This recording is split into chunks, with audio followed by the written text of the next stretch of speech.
This is a brief video to give you a little bit of a behind-the-scenes look at a Drupal content managed site. This is our website for Voyager Web, voyagerweb.com, and this is a Drupal site. You notice we have fly-down menus, we have an animation here on the home page, we've got a Facebook feed, a couple little elements like that I wanted to point out before we get logged in. Now in order to log into a Drupal managed site, you just go to your website address /user. Once you go there, you're going to have to type in a username and a password. You'll get that username and password when you first get your account set up with Voyager Web. And you'll see a Voyager Web page when you log in. On your page, when you first log in, you may see instructions or you may see a list of content like this. What I recommend as soon as you get logged in is click on the home link that you'll see right away. The home link will take you to your home page. And from there you can navigate around and make the changes that you want to make.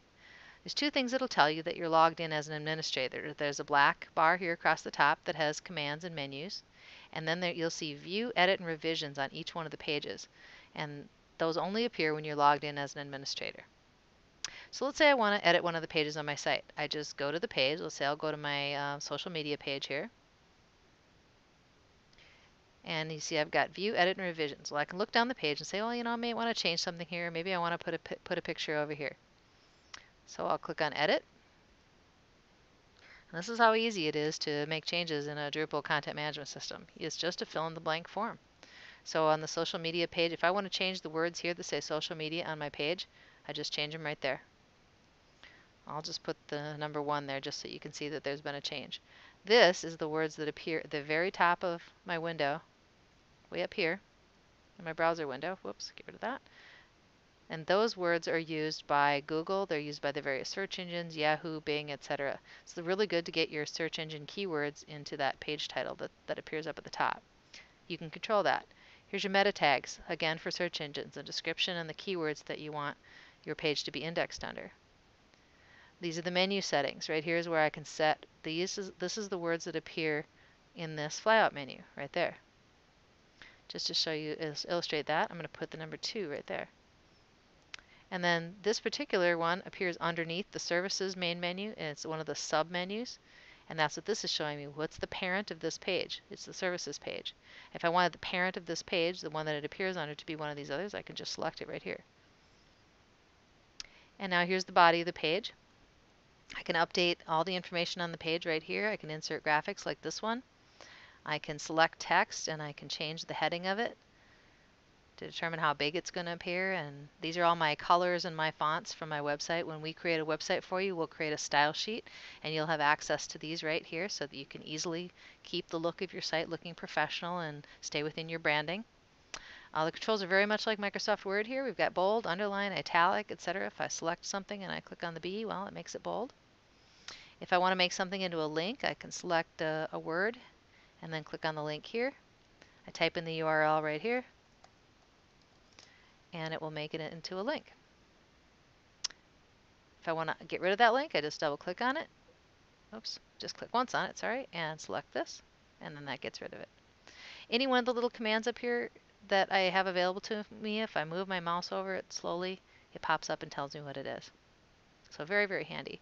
Another thing that is very handy here is if I want to put an image into my page, I can click right here, click on that, and then I can click on Browse Server and I can pull any of the pictures that are already on my website and I can put them on any page I want. So you only have to upload a picture once.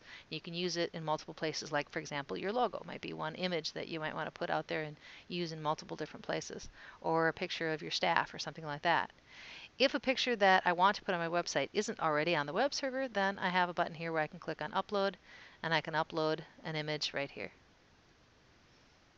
Once it's uploaded, then I can select it and I can insert it and it'll insert that file into the spot where I put the cursor on my hard drive. I'm going to cancel that right now though.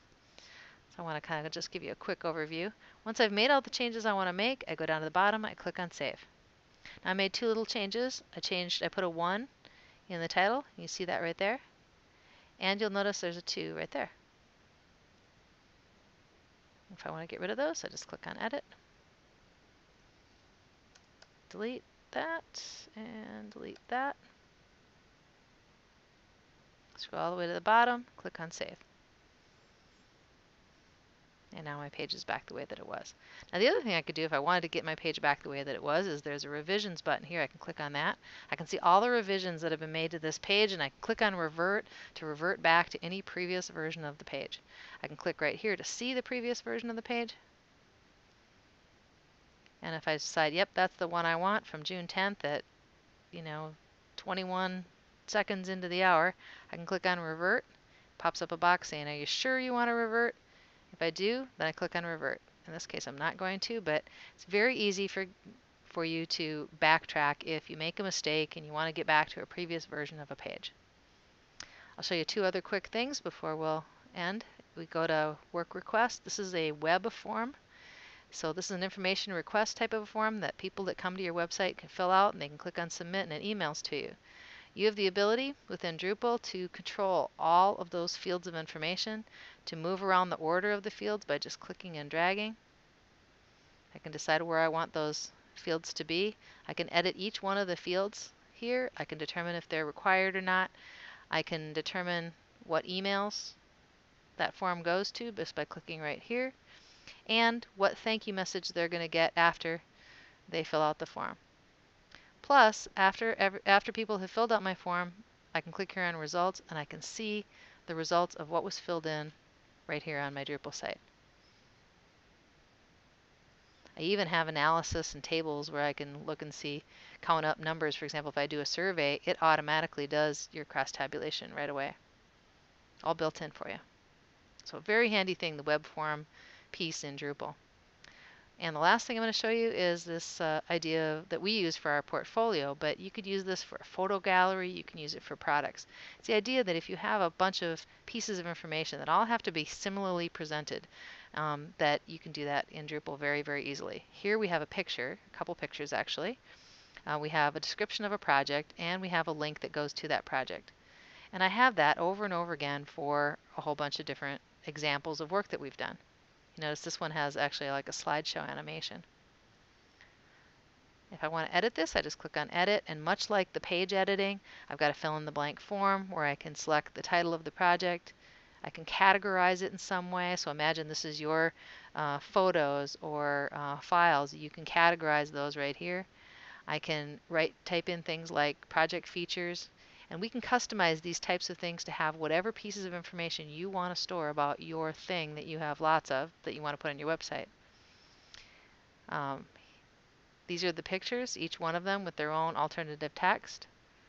And then I just save. So this is how I update those portfolio items right here. And what we've done on our site is each one of those portfolio items has a few extra fields, and if I put some information in those fields saying, yes, I want this on my home page, it takes that same portfolio item and puts it on the home page.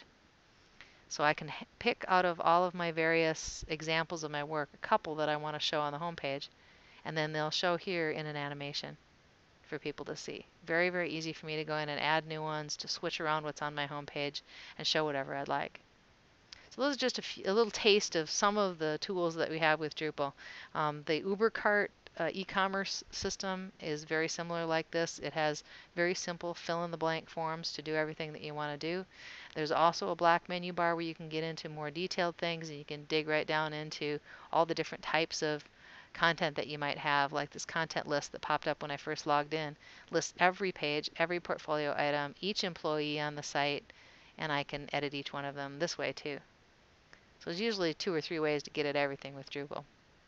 But personally, I like just going to the pages, finding the thing that I want to edit, and then clicking on the edit button.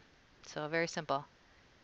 As always, if you have any questions about Drupal, if you would like some particular training about your Drupal installation, give your project manager a call or give a call to Voyage Your Web and ask for Yvonne or Chad, and we'll be happy to walk you through it. Thanks a lot.